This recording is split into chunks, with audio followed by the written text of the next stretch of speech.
you locate a book in the online catalog and you determine that it's relevant for your research, you need to record all of the information that you'll need to cite it in your paper. With book citations, you're going to need an author or editor, the title and the subtitle if there is one, publisher, place it was published, and the year it was published. We're going to talk about two main styles for citing sources, and these are the APA, or American Psychological Association, 6th edition, and the MLA, or Modern Language Association, 7th edition. APA and MLA are the two most popular citation styles for undergraduate students, and either of these styles may be used for this class. It's very important to follow the rules very closely. So here's the library catalog record for the book called Connecting with Computer Science. And I'm going to show you how to cite this book in APA and MLA format. So let's first record all the information we need. If we look at the record here, we can see the title, Connecting with Computer Science. Here are the authors or editors, Greg Anderson, David Farrow, and Robert Hilton. Here's the place that it was published, Boston. There's the publisher, Thompson. And here's the date of publication, 2005. So now let's put this into APA format.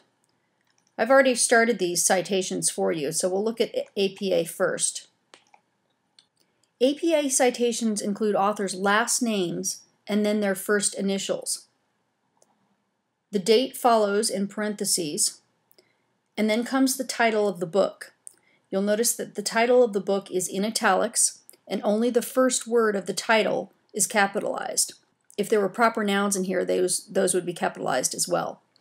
This is followed by the place of publication, and then a colon, and then the publisher.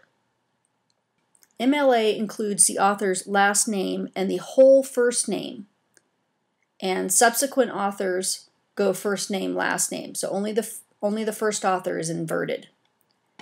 You'll notice the other difference here is that the ampersand is used in APA to separate the last author, and in MLA uses AND. The title of the book follows. This is also italicized, only all of the letters of the title start in capital letters. Then comes the place of publication, and then a colon, then the publisher, and then a comma, and then the date appears after the publisher. At the very end of the citation, you'll also notice the medium of the publication. In this case, it's print. The next thing that we need to do with these citations is to double space these and use hanging indentation. I'm going to highlight this. I'm using Word for Mac. I'm going to go up to Format and click on Paragraph because I want to format this citation. And I will say I want hanging indentation and double spacing. And you'll notice that it puts a hanging indentation in my citation and does double spacing. I'll do the same thing with the MLA. I'm going to highlight. I want to format this paragraph.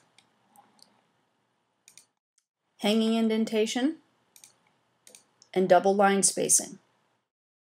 Notice the subtle differences in these two citations. Both have basically the same information, but the punctuation and capitalization and an order of these items are slightly different. Again, if you look at how the authors are listed in both these citations, the authors in APA are listed last name first and only used first initials. Authors in MLA use the entire first names, so instead of Anderson G, it's Anderson Greg. All of the author names are inverted in the APA citation, and only the first author is inverted in MLA. The second two authors are listed first name, then last name. APA uses the ampersand symbol, which is the symbol above the number 7 on your keyboard, to separate the final author name, while MLA uses the word AND. In APA, the date comes right after the authors and is in parentheses, and in MLA, the date is after the publisher name. In both citations, the title is in italics, but in APA, only the first letter of the title is capitalized, and in the MLA citation, all of the main words start with capital letters. These are the details you need to keep in mind when you format your citations. Remember that we've only presented one example of a book citation here. Book citations will look a little different depending on the characteristics of the book. For example, some books have no author while others have many. Some books have multiple editions or volumes, and some books are available in electronic format, such as the e-books that we looked at in the library catalog. If you'd like to see additional examples, take a look at the supplementary materials portion of the course text. You can also view additional examples at these websites.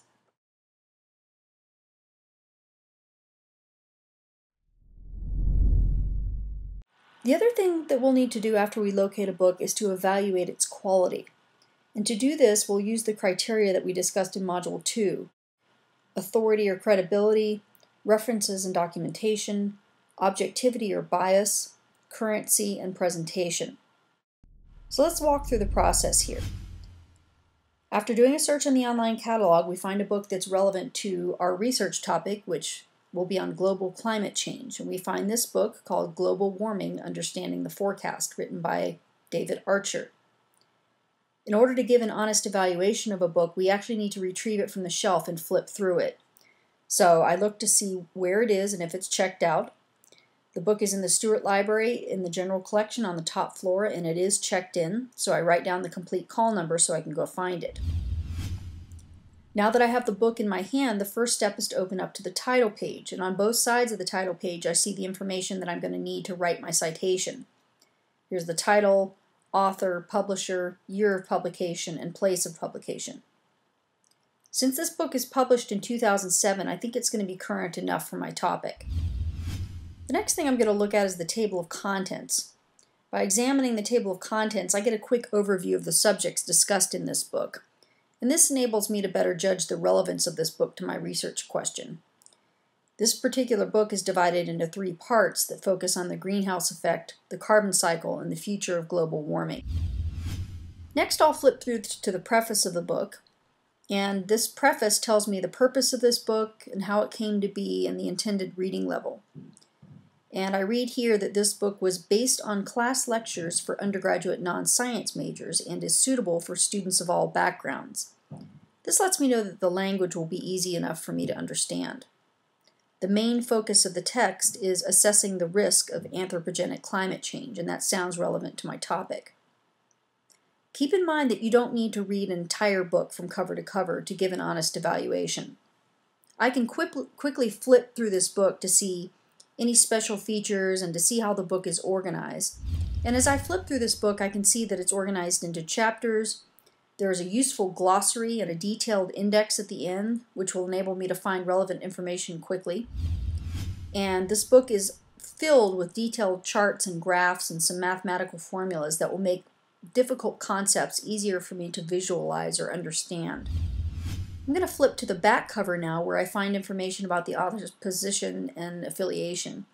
And I read here that David Archer is a computational ocean chemist at the University of Chicago. That tells me that he's probably qualified to write this book. I'll flip through and do a final spot reading just to get an idea of the narrative style and maybe clues to any possible bias. Overall, I think this looks like a really good book. And just a quick review tells me that it's relevant to my topic, that the author has expertise in this area, and that it's a book I'll be able to understand. Now I'll be able to write my citations, a summary, and an evaluation. So here are my citations in APA and MLA format for this book. And remember to notice the subtle differences in the punctuation and capitalization and order of information in these 2 citations. The summary of the book is basically a brief paragraph that describes the contents of the book, and this enables people to determine whether the book might be relevant for their own research. In other words, what was the book about? My summary is going to tell readers that this book is based on class lectures for undergraduate non-science majors at the University of Chicago. It attempts to explain in scientific terms the whats and whys of global warming and climate change within the context of today's controversy. It discusses connections between public policy, economics, and various scientific disciplines. And there's a helpful glossary at the end of the book, and there's dozens of charts and graphs throughout. The book is organized into chapters, and at the end of each chapter is a list of sources for further reading, as well as projects or exercises for students to try in either lab sessions or as homework. So that gives me a good idea of what's in the book. The next piece you're going to need to write is the critical evaluation. And the critical evaluation piece uses the evaluative criteria presented in Module 2. This will allow readers to make judgments about the quality of the source. Each evaluative comment provides two pieces of information.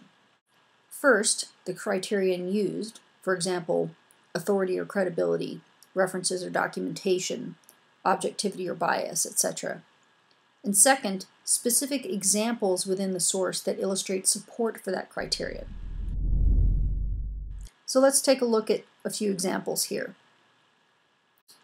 The first category I'll take a look at is authority and credibility. And remember that the authority-credibility category addresses whether or not the author is credible or qualified to write this book, and whether or not the content of the book is even accurate. So in addition to just saying that the author is a credible source, or that the author is qualified to write this book, I'm going to provide evidence that supports that statement. I'm going to tell readers that the author is a professor in the Geophysical Sciences Department at the University of Chicago, and that his research focuses on numerous topics related to global climate, that he teaches courses on global warming, environmental chemistry, and global geochemical cycles. Under references and documentation, if you remember, the references and documentation category tells whether the information in this book is supported by other sources. Instead of simply saying that this book has a lot of references, I'm going to be more specific and say that sources for additional reading are listed at the end of each chapter, and these sources include scholarly peer-reviewed journal. Under objectivity or bias, remember this category tells whether the book takes a particular side on an issue or whether it has an agenda, or maybe what its purpose is.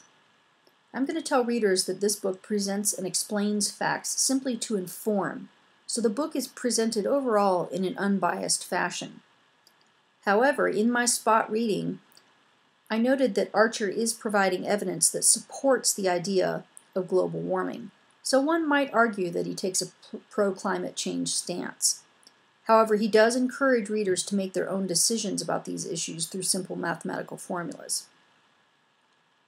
Currency is going to address two things. First, does currency even matter for your topic? And if it does, explain why.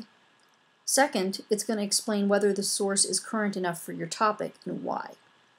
And I'm going to say that with a date of 2007, this book is current enough to include most of the recent research on the subject. My topic on global warming is more of an overview of the topic and does not require the most updated research, so this book is adequate to use as a source. The presentation category talks about how the book is organized and points out specific features that will enable readers to find information more quickly and easily. Remember that presentation is not necessarily an indicator of quality, but it still can make a source more or less useful. This book is easily understood by those without a background in science or math, explaining the whats and whys of climate change within the context of today's controversy. And I will note to readers that there's a very helpful glossary at the end and a detailed index, and that's going to allow people to find information quickly and easily. And there are also dozens of charts and graphs that illustrate difficult concepts and help people visualize information more easily. Finally, the book includes several web-based models that allow readers to make their own calculation, and I've provided an example here that enables readers to calculate how increasing carbon dioxide content of the atmosphere will change the Earth's temperature.